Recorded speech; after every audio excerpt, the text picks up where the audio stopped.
Result na yon, sinabi po ng doktor na ako po ay isa.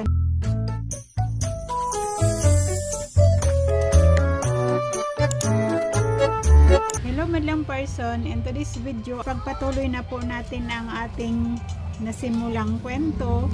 June 12, yun po yung pagbalik ko sa aking doktor. Nadala ko na po ang resulta ng aking laboratory. Bago po kami nagkaharap ng aking doktor ay kinuhaan po ako ng BP, which is normal naman yung aking BP. Tapos kinuhaan din po ako ng aking weight, na ang aking timbang po nung time na yun ay 56 kilos lamang. Nung nagkaharap na po kami ng aking doktor, nakita na po niya yung result ng aking laboratory.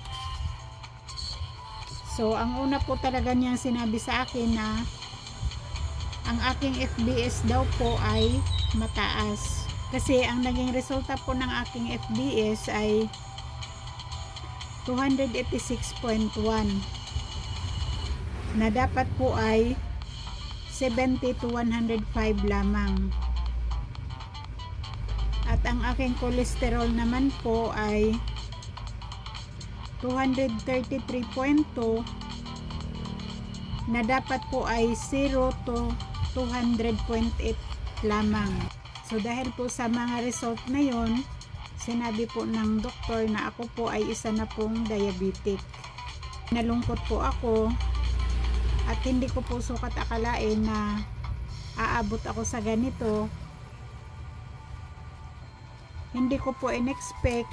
Kung sa bagay po, inheritance po namin ang diabetic.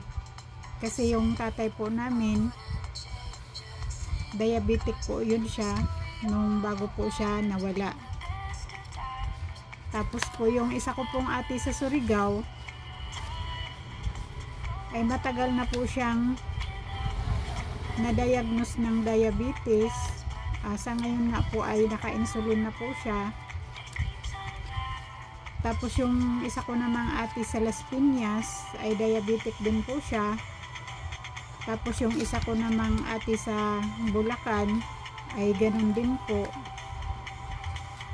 Pero sa aking sarili, hindi ko po talaga ina-expect na ako din po ay magka ganito.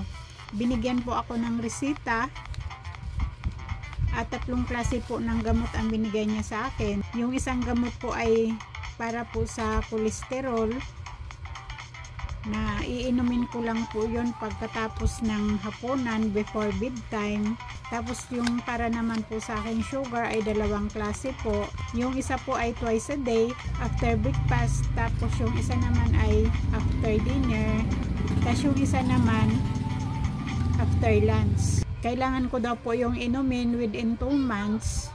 Tapos binigyan na din po niya ako ng panibagong laboratory request na dapat po yung request na yun ay maipagawa ko bago ako bumalik sa kanya, follow up, check up. Ito lang po muna yung ma-share ko.